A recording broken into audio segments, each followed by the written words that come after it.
Hello dear friends, good morning all of you. मैं आपका दोस्त एंड होस्ट देव धाकर श्री राम परिवार में आपका हार्दिक स्वागत और अभिनंदन करता हूं दोस्तों।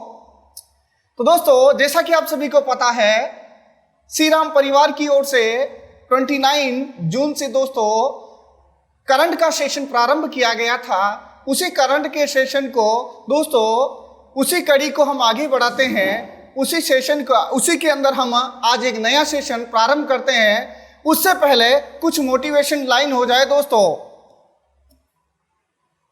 देखिएगा, जमी से जुड़कर आसमां की बात करो, स्वप्न नहीं हकीकत से मुलाकात करो, तूफान से डरते हैं बुज़दिल यारों, मुसीबत से मर्द की तरह दो दो हाथ करो।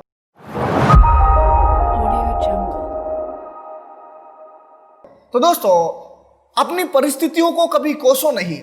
अपनी अगर परिस्थितियों को कोसोगे तो हमेशा जीवन के पथ पर पीछे चले जाओगे। तो दोस्तों, परिस्थितियों का सामना करो, क्योंकि प्रॉब्लम आज किसे नहीं है दोस्तों। उन प्रॉब्लम को फेस करिए दोस्तों, और प्रॉब्लम को फेस करते हुए सक्सेस की ओर बढ़िए। आइए इन्हीं मोटिवेशन लाइनों के साथ दोस्तों बढ़ते हैं आज की क्लास की ओर। और आज का पहला क्वेश्चन देखते हैं। देखिएगा, पहला क्वेश्चन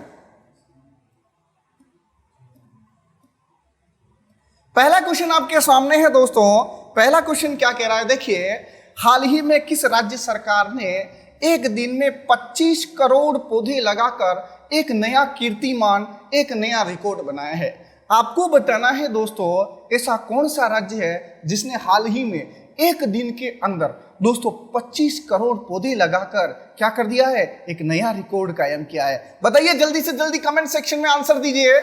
अपने दोस्तों को लाइव लेकर आइए। बिल्कुल, कृष्णा धाकर, दशरथ मेनारिया, जल्दी से जल्दी आंसर दीजिए।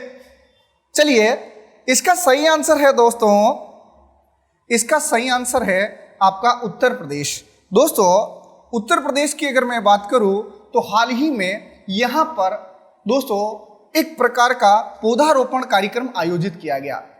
तो कोरोना महामारी में दोस्तों मुख्य रूप से पर्यावरण संतुलन को बनाए रखने के लिए उत्तर प्रदेश के मुख्यमंत्री योगी आदित्यनाथ के सहयोग से एक दिन के अंदर दोस्तों 25 करोड़ पौधे लगाए गए। दोस्तों, इससे पहले अगर मैं बात करूं 2019 के अंदर 22 करोड़ पौधे लगाकर रिकॉर्ड कायम किया था। साथ ही साथ 2018 की अगर मैं बात करूं दोस्तों, तो 2018 में 19 करोड़ पौधे लगाकर इन्होंने रिकॉर्ड बनाया था। यानी कि पिछला रिकॉर्ड भी किसके नाम है दोस्तों? उत्तर प्रदेश के नाम ही है। चलिए, यह था पहला क्वेश्चन। अब आप मुझे बताइए, हाल ही में किस राज्य या केंद्र शासित प्रदेश ने पौधे लगाओ पर्यावरण बचाओ अभियान का शुभारंभ किया? जल्दी से जल्दी आंसर दीजिए। इसका सही आंसर क्या होगा? पौधे लगाओ पर्यावरण बचाओ। यह अभियान किस राज्य या केंद्र शासित प्रदेश ने चलाया है? तो आपको बताते हैं दोस्तों, यह जो चलाया है वो नई दिल्ली ने चलाया है। किसने चलाया है दोस्तों? नई दिल्ली ने। तो याद रखिएगा, नई दिल्ली में हाल ही में दोस्तों 17 दिनों का एक प्रदूषण मुक्त कार्यक्रम चलाया गया। यानी कि प्रदूषण को कम करने के लिए यह कार्यक्रम चलाया गया। आइए जानते हैं उत्तर प्रदेश के बारे में। देखते हैं कि इस कार्यक्रम के तहत क्या हुआ था, पौधारोपण किस प्रकार से किया गया। देखिए, यह आपके सामने उत्तर प्रदेश के मुख्यमंत्री है जिन्होंने पौधारोपण कर इस कार्यक्रम का शुभारंभ किया। इस कार्यक्रम को नाम दिया गया मिशन वृक्षारोपण 2020। तो मिशन भी पूछा जा सकता है, ध्यान रखिएगा दोस्तों, आप सभी को पता होगा हाल ही में गुरु पूर्णिमा के दिन यह कार्यक्रम आयोजित किया गया, इसलिए इंपॉर्टेंट क्वेश्चन होगा। आइए जानते हैं उत्तर प्रदेश के बारे में। तो आपको मैं बता दूं दोस्तों, उत्तर प्रदेश के बारे में, उत्तर प्रदेश की अगर मैं बात करूं तो उत्तर प्रदेश के संदर्भ में एक क्वेश्चन काफी पूछा जाता है। उत्तर प्रदेश के बारे में क्वेश्चन आता है दोस्तों, यानी हाथी अस्पताल। भारत का पहला हाथी अस्पताल कहां स्थापित किया? तो इसका सही आंसर है मथुरा। दोस्तों, भारत का पहला हाथी जो चिकित्सालय है वो स्थापित किया मथुरा। उत्तर प्रदेश की अगर मैं बात करूं, उत्तर प्रदेश के संदर्भ में एक क्वेश्चन आता है। उत्तर प्रदेश का एक स्टेडियम है दोस्तों, एकाना इंटरनेशनल स्टेडियम। दोस्तों, इस एकाना इंटरनेशनल स्टेडियम का हाल ही में नाम बदलकर कर दिया है अटल बिहारी वाजपेयी। क्या नाम कर दिया इसका? अटल बिहारी वाजपेयी। अच्छा, उत्तर प्रदेश की बात आई है तो जल्दी से जल्दी बताइए, उत्तर प्रदेश की राजधानी कहाँ है दोस्तों? उत्तर प्रदेश की राजधानी बताइए जल्दी से जल्दी। दोस्तों, उत्तर प्रदेश की राजधानी है लखनऊ। राजधानी कहाँ है दोस्तों? लखनऊ। और यहीं से सांसद है रक्षा मंत्री राजनाथ सिंह। याद रखिएगा। उत्तर प्रदेश से और क्या क्वेश्चन पूछे जा सकते हैं दोस्तों? उत्तर प्रदेश का जो हाई कोर्ट है वो कहाँ है? जल्दी से जल्दी बताइए, उत्तर प्रदेश का हाई कोर्ट कहाँ है? हाई कोर्ट है दोस्तों इलाहाबाद के अंदर। कहाँ है? इलाहाबाद। याद रखिए। और दोस्तों भारत में इलाहाबाद हाई कोर्ट में सर्वाधिक जज है, ये ध्यान रखिए, लगभग 160 जज है। कितने हैं दोस्तों? 160। और यहाँ के चीफ जस्टिस है जिनका नाम है गोविंद माथुर। कौन है दोस्तों? गोविंद माथुर। ये उत्तर प्रदेश के इलाहाबाद हाई कोर्ट के चीफ जस्टिस है। तो दोस्तों ये थी जानकारी उत्तर प्रदेश के बारे में। अगर मैं अन्य चर्चाएं करूं तो दोस्तों नरेगा योजना के तहत सर्वाधिक रोजगार प्रदान करने वाला राज्य भी कौन सा बन गया है? उत्तर प्रदेश बन गया है। तो इंपॉर्टेंट क्वेश्चन बनेगा। साथ ही साथ पर्यावरण को लेकर एक क्वेश्चन और पूछा जा सकता है। आपको बता दूं दोस्तों, साबुआ ओडिशा ये अभियान भी पर्यावरण से जुड़ा हुआ है, जो हाल ही में उड़ीसा राज्य के अंदर चलाया गया। तो दोस्तों ये थी जानकारी उत्तर प्रदेश के बारे में। आइए उत्तर प्रदेश के मैप के संदर्भ में बात करते हैं। देखिएगा आपके सामने है उत्तर प्रदेश।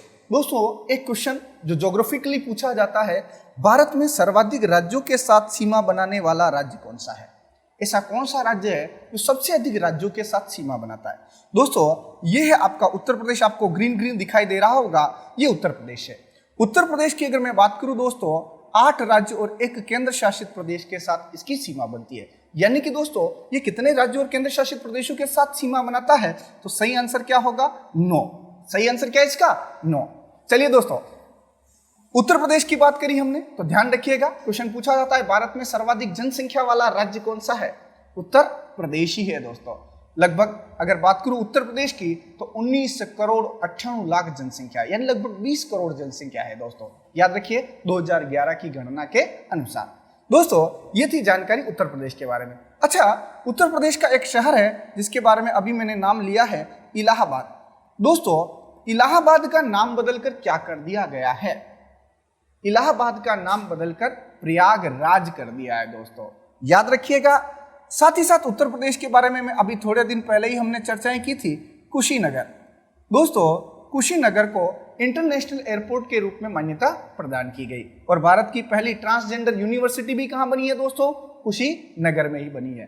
तो दोस्तों इतनी सारी जानकारी आपको मिली है उत्तर प्रदेश से। दोस्तों ये थी जानकारी पहले क्वेश्चन की। आगे बढ़ते हैं दूसरे क्वेश्चन की ओर। और दूसरा क्वेश्चन देखिएगा। अगला क्वेश्चन है आपके सामने, हीरो साइकिल ने किस देश के साथ 900 करोड़ का सौदा रद्द किया है? बहुत ही अच्छा क्वेश्चन है। यह क्वेश्चन यह बताता है कि किस प्रकार से हम आत्मनिर्भर भारत की ओर बढ़ रहे हैं दोस्तों। बताइए जल्दी से जल्दी इसका आंसर क्या होगा? पाकिस्तान, बांग्लादेश, चाइना या नेपाल? जल्दी से जल्दी आंसर दीजिए। इसका सही आंसर क्या होगा? कमेंट बॉक्स में आंसर दीजिए। इसका सही आंसर है दोस्तों चाइना। दोस्तों भारत की एक साइकिल निर्माता कंपनी है जिसका नाम है हीरो। कौन सी कंपनी है? हीरो। दोस्तों इसने हाल ही में चाइना के साथ कितने करोड़ का समझौता रद्द किया है? 900 करोड़ का समझौता रद्द किया है। आइए जानते हैं क्या है पूरा मसला उसी के संदर्भ में। दोस्तों आपने देखा होगा हाल ही में LAC, line of actual control, दोस्तों यानी वास्तविक नियंत्रण रेखा पर 15 जून को भारतीय और चीनी सेना में झड़प हुई, जिसमें लगभग भारत के 20 सैनिक शहीद हो गए। और दोस्तों उन्हीं के बाद आपने देखा होगा 59 चाइनीज ऐप का बाइकआउट किया गया। साथ ही साथ दोस्तों आप सभी को पता होगा कि दिल्ली मेरठ जो हाईवे है उस पर एक टनल बनाई जा रही थी, जो चाइना के साथ समझौते के तहत बनाई जा रही थी, उसको भी रद्द कर दिया गया। साथ ही साथ मैं आपको बताता हूं दोस्तों कि पटना के अंदर गंगा नदी पर एक ब्रिज बनाया जा रहा था।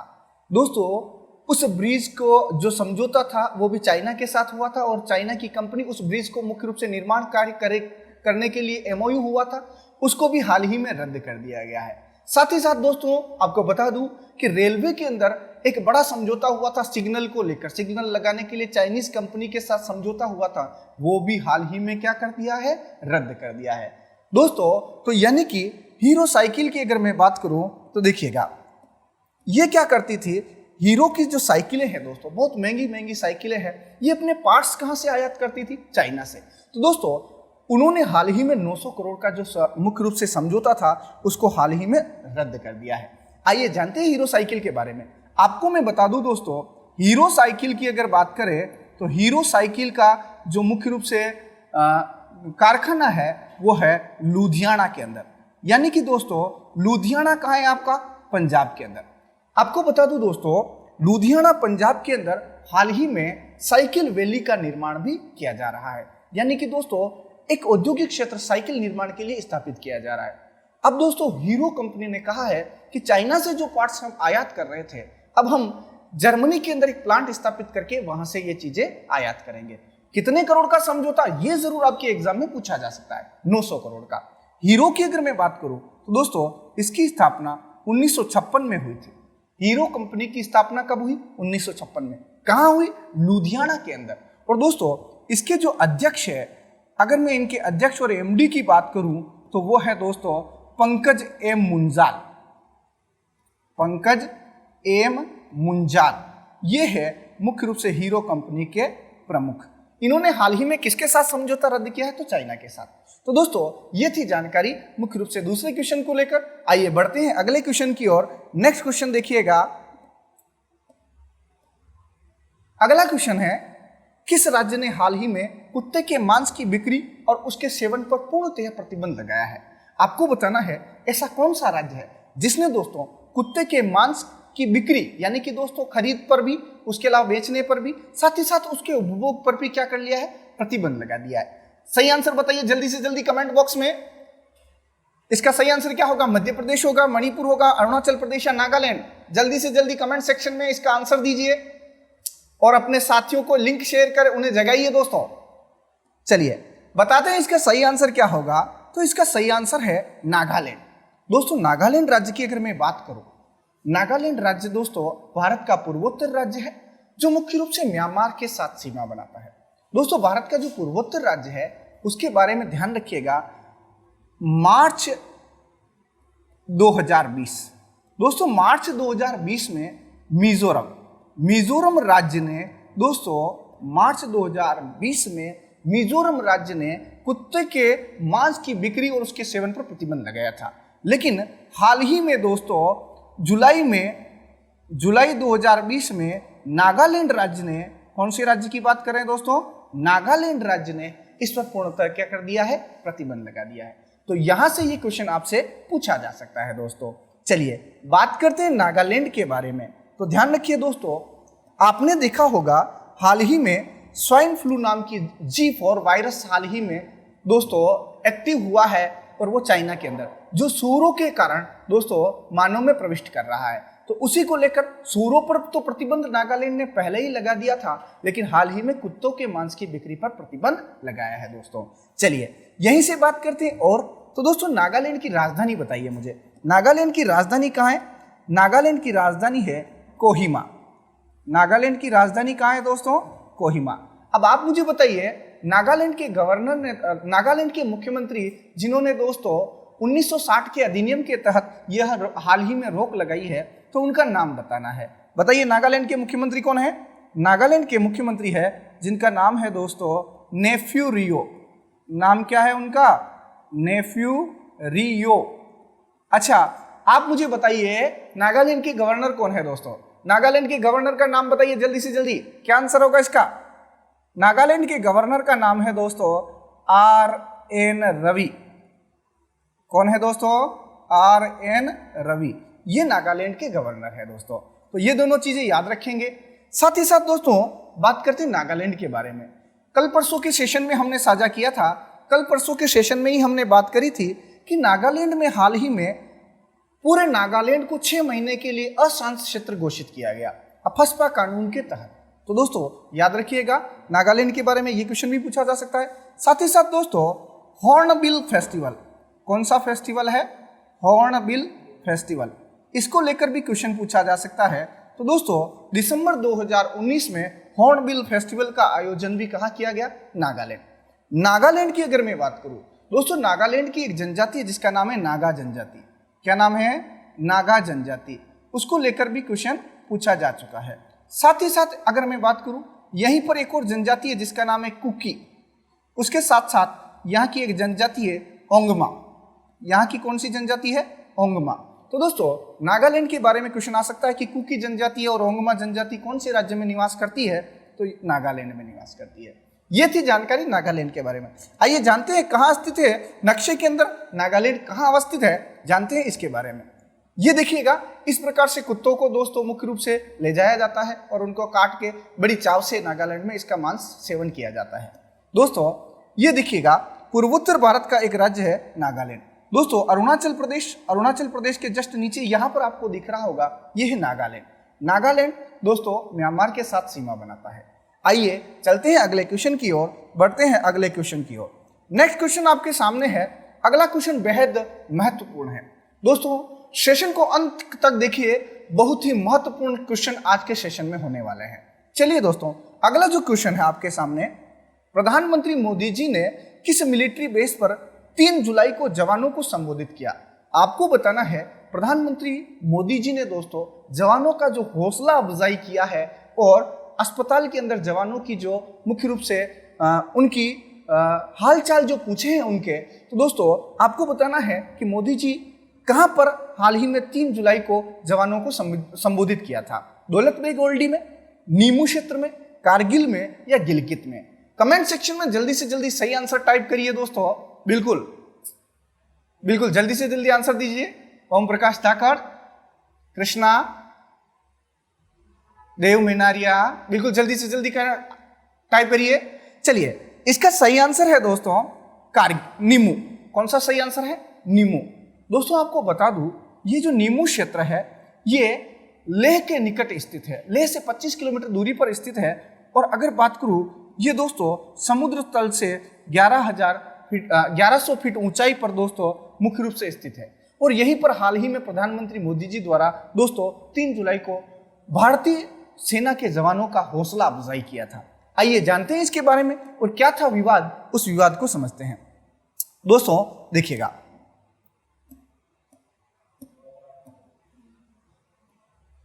आपके सामने दोस्तों मैंने एक मैप साझा किया है। देखिएगा, ये बहुत ही अच्छा क्वेश्चन यहां से पूछा जा सकता है। आपको बता दूं दोस्तों, हाल ही में भारत और चीन LAC पर अगर मैं बात करूं, देखिएगा यहां पर आपको दिखाई दे रहा होगा, ये जो लाइन जा रही है दोस्तों, इसको कहा जाता है LAC।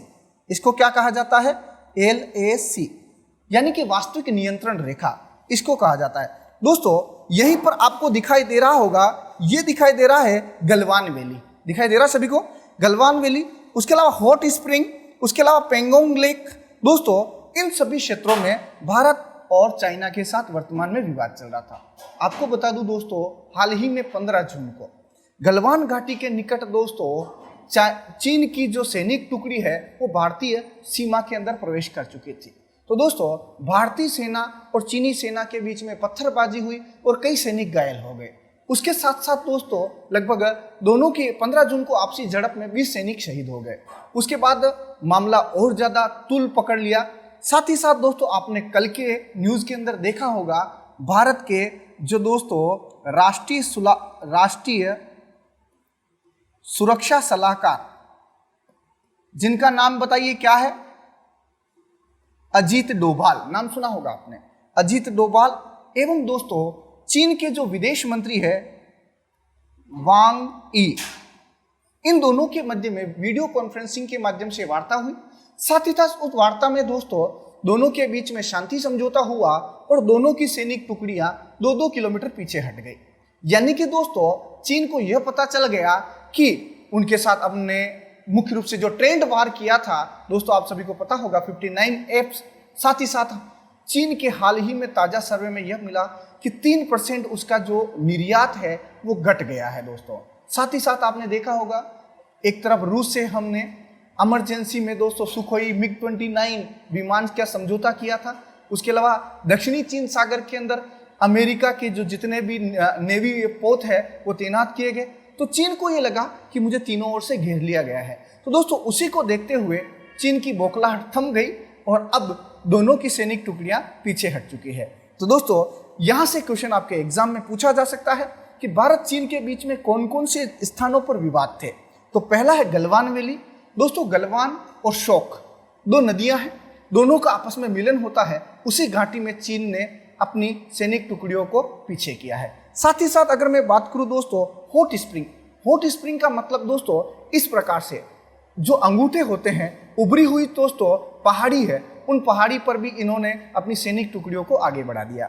साथ ही साथ पेंगोंग लेक की अगर बात करूं तो ये दोस्तों एक छोटा सा जलीय क्षेत्र है, यहाँ भी मुख्य रूप से। तो दोस्तों हाल ही में भारत के प्रधानमंत्री की अगर बात करूं तो इन्होंने नीमू, और ये नीमू है दोस्तों जास्कर रेंज के अंदर। कहाँ स्थित है? जास्कर रेंज के अंदर।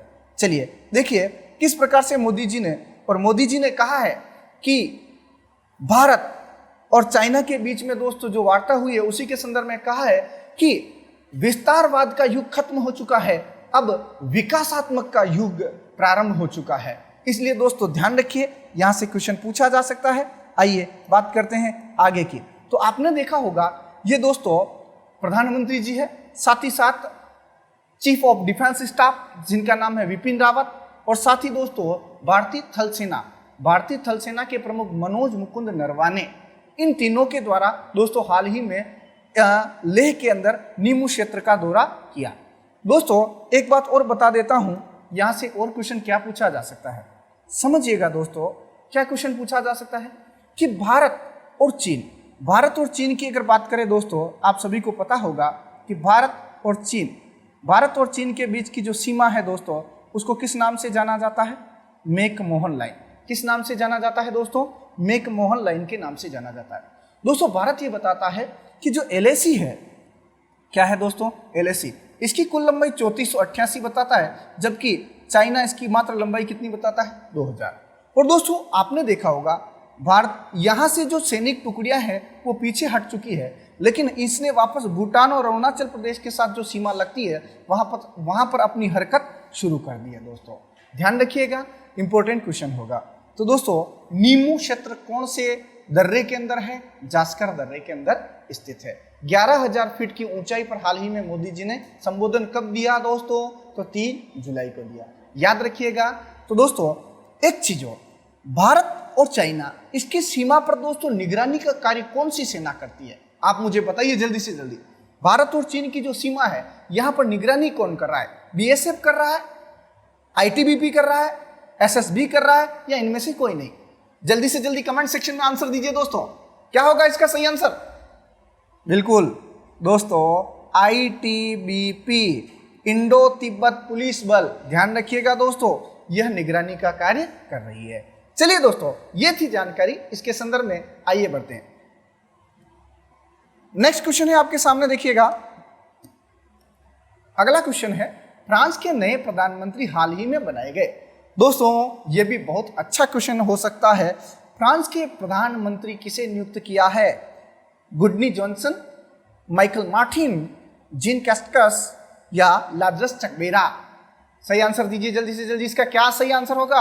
अभी 2 दिन पहले ही हमने बात करी थी कि फ्रांस के प्रधानमंत्री ने इस्तीफा दिया है और वापस फ्रांस के नए प्रधानमंत्री अपॉइंट हुए हैं। तो कौन है दोस्तों? उसका सही आंसर बताइए, कौन होंगे? इसका सही आंसर बताइए। तो इसका आंसर है दोस्तों C, जीन कैस्टस। दोस्तों हाल ही में इनको क्या बनाया गया है? फ्रांस का क्या बनाया है दोस्तों? प्रधानमंत्री। इससे पहले कौन थे? जल्दी से जल्दी आंसर टाइप करिए। इससे पहले कौन थे जिन्होंने इस्तीफा दिया? गुडवार्ड, या जिसको हम कहते हैं एडवर्ड फिलिप, ये जो थे दोस्तों पहले फ्रांस के क्या थे? प्रधानमंत्री। अब यहां क्या उथल पुथल हुआ है आइए जानते हैं। दोस्तों फ्रांस की हाल ही में कोरोना महामारी के कारण अर्थव्यवस्था जो है वो निम्नतर स्तर पर चल रही है। तो दोस्तों वो जितने भी आरोप है वो एडवर्ड फिलिप ने अपने ऊपर ले लिए हैं, और ऐसा माना जा रहा है कि ये उनके खिलाफ एक साजिश थी और उनको पद से हटाया गया। और दोस्तों आपको बता दूं, फ्रांस की अगर मैं बात करूं तो फ्रांस के अंदर जो राष्ट्रपति होता है वो प्रधानमंत्री की क्या करता है? नियुक्ति करता है। आप मुझे बताइए फ्रांस के वर्तमान में राष्ट्रपति कौन है? दोस्तों इमानुएल मैक्रो, ये है फ्रांस के दोस्तों क्या है? राष्ट्रपति। इनके द्वारा हाल ही में जीन की क्या की गई है दोस्तों, नियुक्ति की गई है। तो दोस्तों ये थी जानकारी इस क्वेश्चन के बारे में। अब दोस्तों आप मुझे बताइए, इस क्वेश्चन का पहला ऑप्शन आपको दिख रहा है गुडनी जॉनसन। आप मुझे बताइए गुडनी जॉनसन किस देश के राष्ट्राध्यक्ष बने थे? बताइए जल्दी से जल्दी, गुडनी जॉनसन कहाँ के बने थे? बिल्कुल, कुछ मेरे साथी बता रहे हैं आइसलैंड। आइसलैंड के दूसरी बार दोस्तों राष्ट्रपति चुने गए हैं गुडनी जॉनसन। दूसरा माइकल मार्टिन। माइकल मार्टिन दोस्तों आयरलैंड के हाल ही में नए प्रधानमंत्री चुने गए हैं। देखिए, और लास्ट ऑप्शन है लाजरस चकवेरा। अफ्रीकी देश है दोस्तों मलावी, उस मलावी के राष्ट्रपति चुने गए हैं। तो दोस्तों ये थी जानकारी इसके संदर्भ में। आइए जानते हैं फ्रांस के बारे में। और फ्रांस के बारे में हम कई बार चर्चाएं कर चुके हैं। फ्रांस की राजधानी बताइए मुझे, फ्रांस की राजधानी कहाँ है? फ्रांस की राजधानी है पेरिस। और पेरिस कौन सी नदी के तट पर? सीन। और दोस्तों कल ही हमने बात करी थी 2024 का जो राष्ट्रमंडल गेम्स है वो कहाँ होने वाले हैं दोस्तों? वो कहाँ होने वाले हैं? पेरिस के अंदर, याद रखिएगा। साथ ही साथ एक और क्वेश्चन पूछा जा सकता है दोस्तों, इस बार का जो फीफा वर्ल्ड कप है, जो फुटबॉल का जो वर्ल्ड कप है वो किसने जीता? तो वो भी किसने जीता है दोस्तों? फ्रांस ने। 2018 में हुआ था फीफा वर्ल्ड कप, क्रोएशिया को हराते हुए फ्रांस विजेता रहा था दोस्तों। तो दोस्तों फ्रांस के बारे में क्वेश्चन पूछा जा सकता है। साथ ही साथ अगर मैं बात करूं दोस्तों फ्रांस के संदर्भ में और क्या क्वेश्चन पूछा जा सकता है, तो फ्रांस के बारे में देखिएगा। फ्रांस की अगर मैं बात करूं दोस्तों तो यहीं से एक क्वेश्चन काफी बार पूछा गया है। क्या क्वेश्चन पूछा गया है दोस्तों? समझिएगा, एफिल टावर। एफिल टावर भी कहाँ है दोस्तों? फ्रांस के अंदर स्थित है, ध्यान रखिएगा। इसी के साथ साथ दोस्तों एक क्वेश्चन काफी इंपॉर्टेंट बनेगा, संजना कपूर। दोस्तों संजना कपूर को हाल ही में नाइट ऑफ ऑर्डर का सम्मान दिया गया, वो फ्रांस सरकार द्वारा प्रदान किया गया। तो ये थी जानकारी फ्रांस के बारे में दोस्तों। आइए जानते हैं अगले क्वेश्चन की ओर। देखिएगा, तो दोस्तों हाल ही में जो नए राष्ट्रपति चुने गए हैं ये आपके सामने हैं जीन कैस्टस। ध्यान रखिएगा, इसके संदर्भ में क्वेश्चन पूछा जा सकता है दोस्तों। आगे बढ़ते हैं अगले क्वेश्चन की ओर। तो दोस्तों सेशन अगर आपको अच्छा लग रहा है तो एक बार लाइक जरूर करें और थंब के साथ बताइए कि आपको कैसा लग रहा है, जल्दी से जल्दी। चलिए इसी के साथ बढ़ते हैं अगले क्वेश्चन की ओर। नेक्स्ट क्वेश्चन देखिएगा, हाल ही में किसने overdraft saving the Indian server दोस्तों इस पुस्तक को लिखा है? आपको बताना है हाल ही में चर्चा में रही एक पुस्तक, अभी उसको लॉन्चिंग नहीं हुई है। लॉन्च जो की जाएगी, इसका जो विमोचन जो किया जाएगा इसी माह के अंतिम सप्ताह में किया जाएगा। आपको बताना है overdraft saving the Indian server, यह पुस्तक किसके द्वारा लिखी गई है, उसका नाम आपको बताना है। जल्दी से जल्दी कमेंट सेक्शन में इसका आंसर दीजिए दोस्तों। क्या होगा? रघुराम गोविंदराजन, डी सुब्बाराव, अदिशा दास या उर्जित पटेल? क्या होगा सही आंसर इसका? तो दोस्तों आपको बता दूं इसका सही आंसर है उर्जित पटेल। और याद आया होगा दोस्तों, ये भी गुजराती दिमाग याद आया सभी को। उर्जित पटेल की अगर बात करूं दोस्तों, ये आरबीआई के पूर्व गवर्नर, क्या थे ये? आरबीआई के पूर्व गवर्नर थे दोस्तों। और कौन से नंबर के गवर्नर थे? तो ये 24वें गवर्नर थे, ध्यान रखें।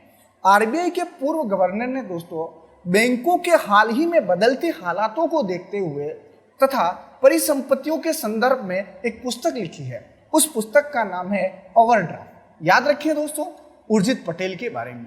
उर्जित पटेल कौन से नंबर के आरबीआई के गवर्नर बने थे? 24वें नंबर के, याद रखें। अभी कौन है आरबीआई के गवर्नर? आरबीआई, कुछ मेरे दोस्त कह रहे सर क्या आरबीआई क्या होता है? आरबीआई का मतलब होता है रिजर्व बैंक ऑफ इंडिया, जो भारत का केंद्रीय शीर्ष बैंक है दोस्तों। चलिए इसी के अधीन सारे बैंक, व्यापारिक बैंक कार्य करते हैं दोस्तों।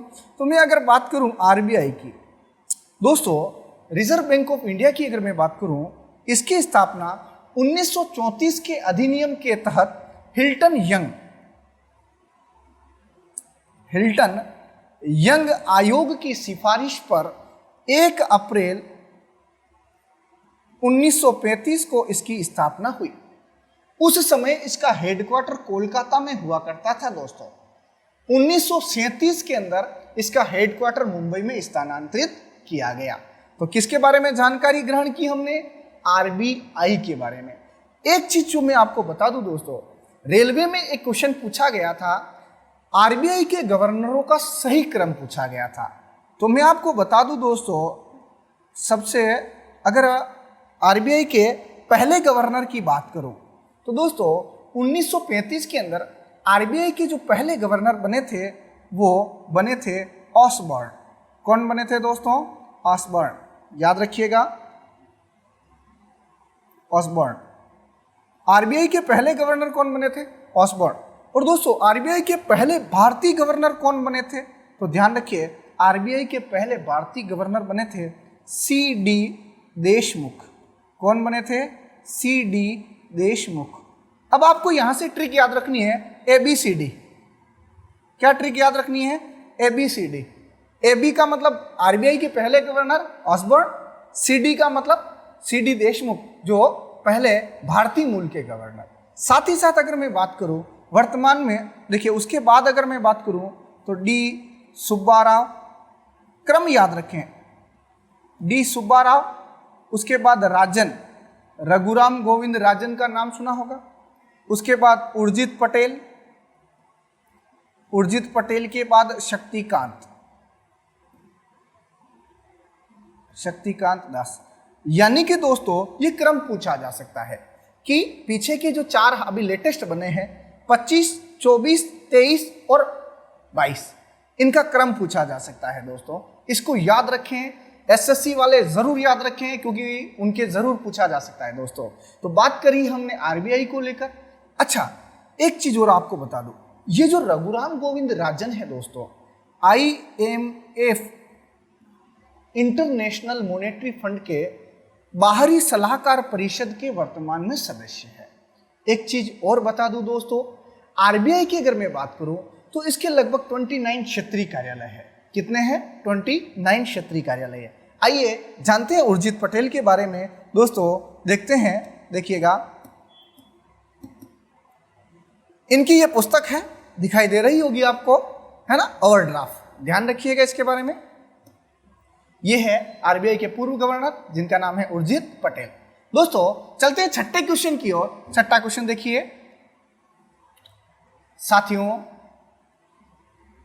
अगर आपको सेशन बेहद अच्छा लग रहा है, बहुत बिल्कुल आपके अगर दैनिक समसामयिकी के महत्वपूर्ण प्रश्नों का हम आपके सामने पुलिंदा लेकर आए हैं, तो आप जल्दी से जल्दी अपने दोस्तों को इसकी लिंक शेयर करें दोस्तों। देखिए अगला क्वेश्चन क्या कह रहा है, केंद्र सरकार ने 8,250 करोड़ रुपए की लागत वाले चंबल एक्सप्रेस वे, कौन सा दोस्तों? चंबल एक्सप्रेस वे के निर्माण को मंजूरी दी है। यह कितने किलोमीटर लंबाई, इसकी जो चंबल एक्सप्रेस वे की लंबाई कितने किलोमीटर होगी आपको बताना है। चंबल एक्सप्रेस वे निर्माण किया जा रहा है, इसकी लंबाई कितनी होगी? 104 किलोमीटर होगी, 204 किलोमीटर होगी, 304 या 404? तो दोस्तों इसका सही आंसर है 404 किलोमीटर। आपको बता दूं दोस्तों, मध्य प्रदेश, राजस्थान और उत्तर प्रदेश, इन तीनों राज्यों को आपस में जोड़ने के लिए दोस्तों एक प्रकार का जो मुख्य रूप से राष्ट्रीय राजमार्ग निर्मित किया जा रहा है उसका नाम है चंबल एक्सप्रेस वे। यानी कि अगर मैं बात करूं दोस्तों, देखिएगा इस प्रकार से चंबल एक्सप्रेस वे का निर्माण किया जा रहा है दोस्तों। यह लगभग बनकर 2023 में तैयार होगा। राजस्थान का एकमात्र जिला इसके अंदर सम्मिलित है। इसका क्वेश्चन आपके से पूछा जा सकता है कि राजस्थान का कौन सा जिला इसके अंदर सम्मिलित किया गया है। तो राजस्थान का कौन सा जिला सम्मिलित है? कोटा। और राजस्थान में इसकी लगभग 78 किलोमीटर लंबाई होगी। आपको बता दूं दोस्तों, श्योपुर से लेकर दोस्तों इटावा तक इस एक्सप्रेस वे का निर्माण किया जाएगा दोस्तों। तो ध्यान रखिएगा। अब आप मुझे बताइए, केंद्रीय सड़क परिवहन राजमार्ग मंत्री कौन है? जल्दी से जल्दी आंसर दीजिए। केंद्रीय सड़क परिवहन राजमार्ग मंत्री बिल्कुल नितिन गडकरी है दोस्तों।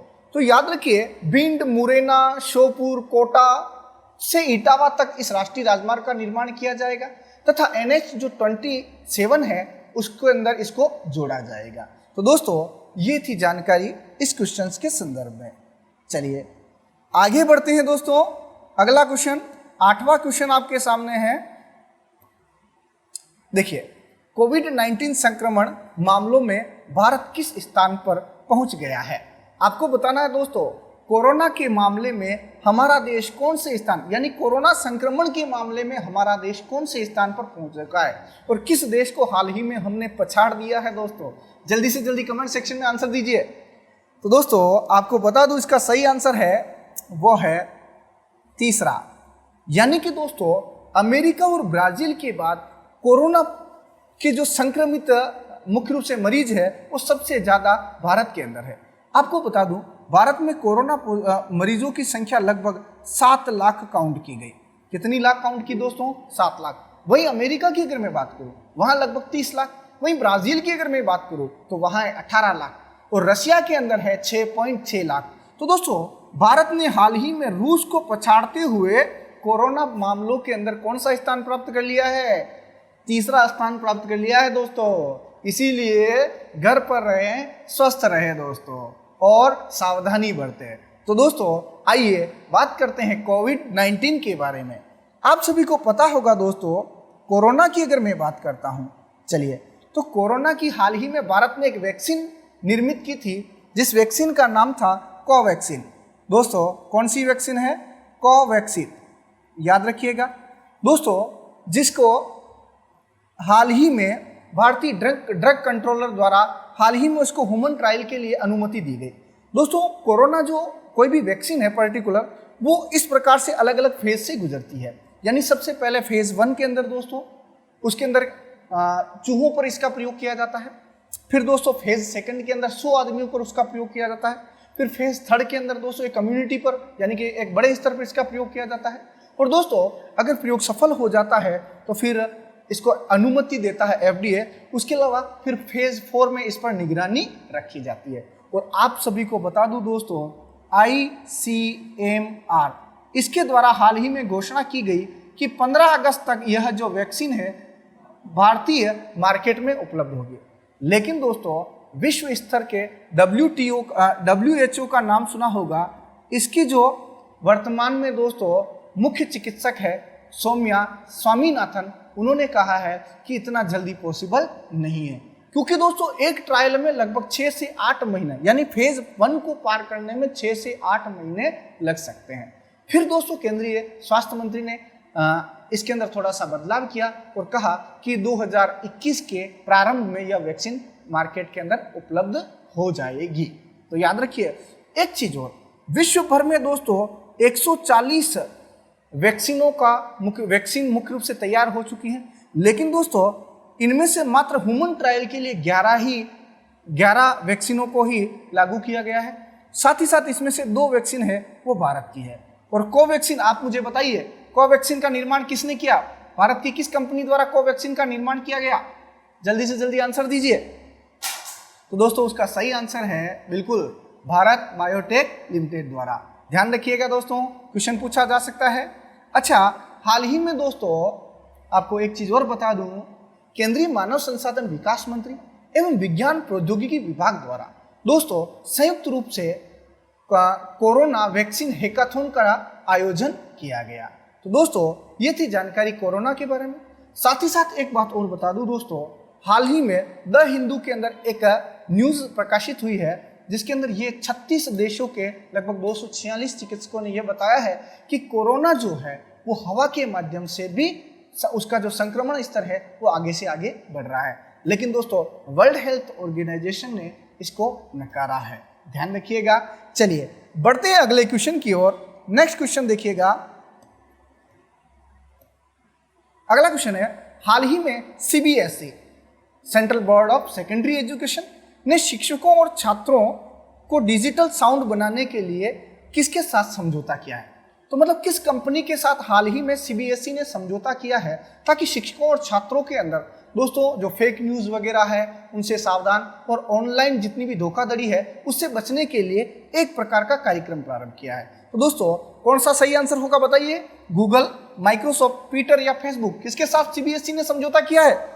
तो इसका सही आंसर होगा दोस्तों फेसबुक। दोस्तों फेसबुक के साथ हाल ही में समझौता किया है किसने? CBSE ने।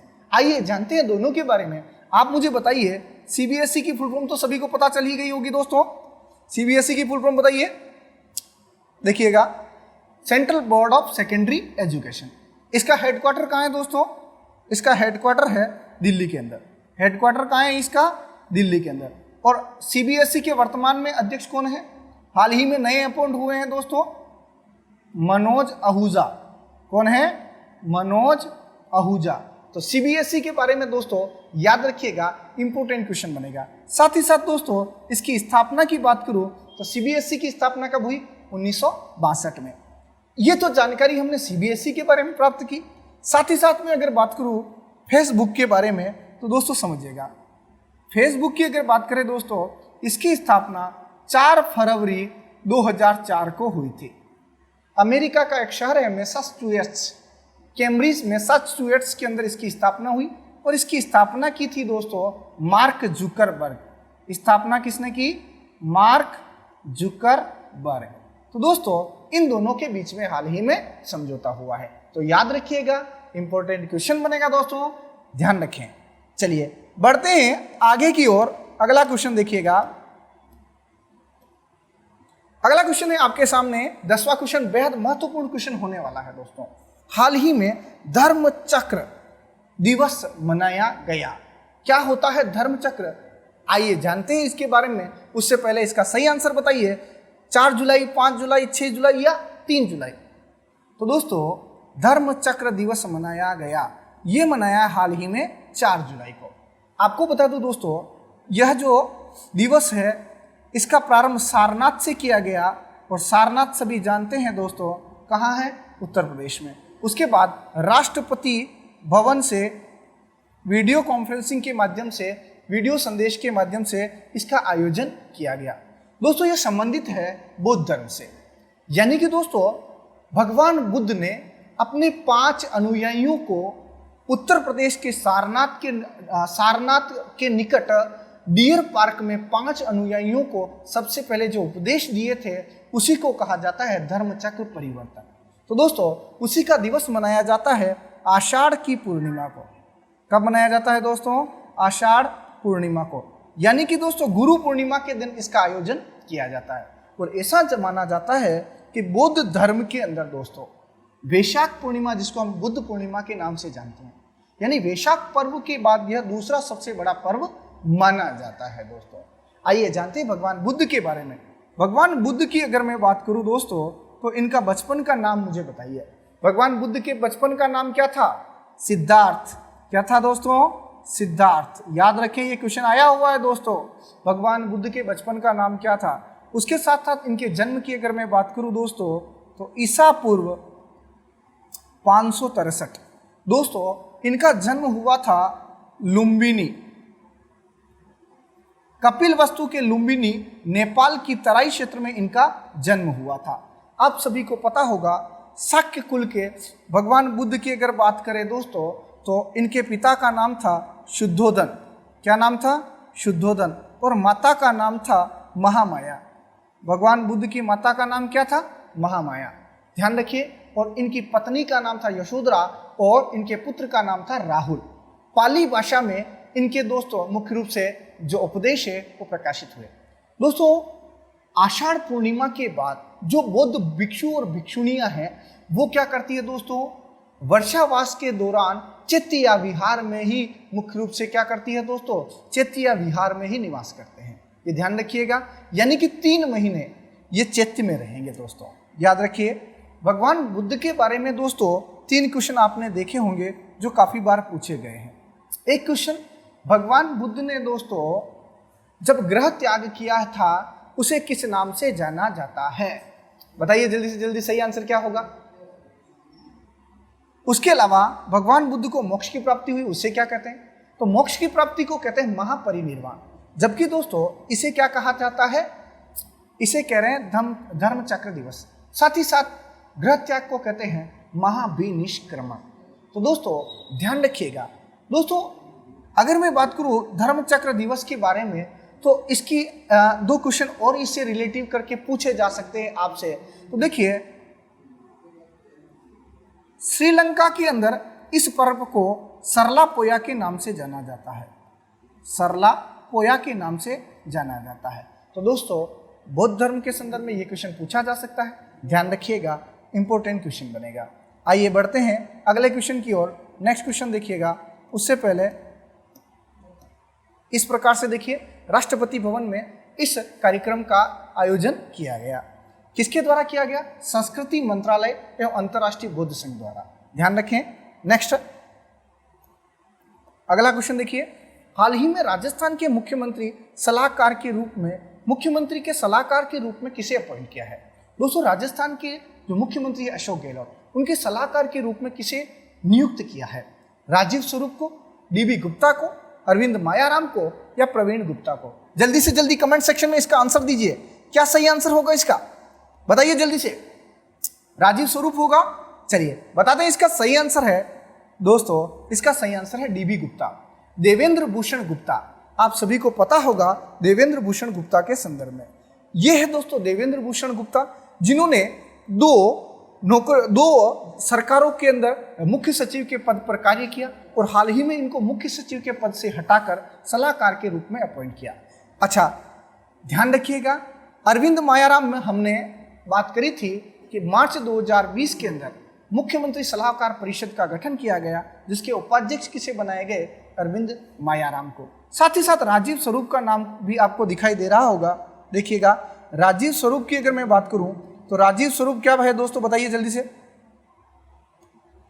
राजीव स्वरूप जो है राजस्थान के नए मुख्य सचिव। साथ ही साथ अगर मैं बात करूं दोस्तों पवन गुप्ता की, तो उनके संदर्भ में भी मैंने क्वेश्चन बताया था। जल्दी से जल्दी बताइए क्या होगा उनका सही आंसर क्या होगा?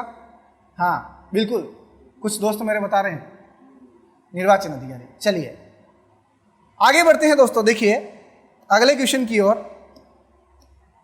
अगला क्वेश्चन है, हाल ही में दक्षिण अफ्रीका का वार्षिक पुरस्कार 2020 में किसे पुरुष क्रिकेटर ऑफ द ईयर चुना गया? यानी कि दोस्तों दक्षिण अफ्रीका के वार्षिक पुरस्कारों का हाल ही में आयोजन किया गया, जिसमें वर्ष का सर्वश्रेष्ठ प्लेयर किसे चुना गया है? पुरुषों के अंदर बताना है जल्दी से जल्दी, इसका सही आंसर क्या होगा?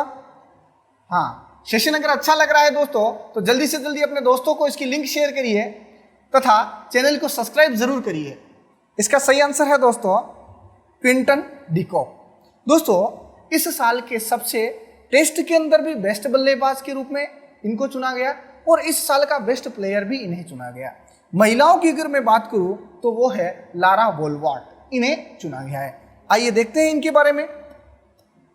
ये देखिएगा क्विंटन डिकॉक है और ये है लारा वोल्वार्ट। दोस्तों दोनों का संबंध किस देश से है?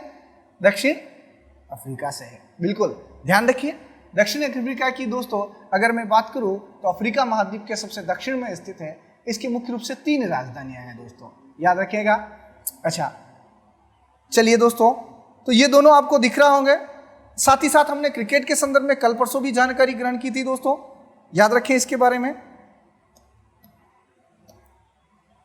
तो दोस्तों ये था आज का हमारा करंट का सेशन। आपको अगर ये सेशन बहुत अच्छा लगा हो तो लाइक करके उसे थंब करके बताइए कि कैसा लगा आपको ये सेशन।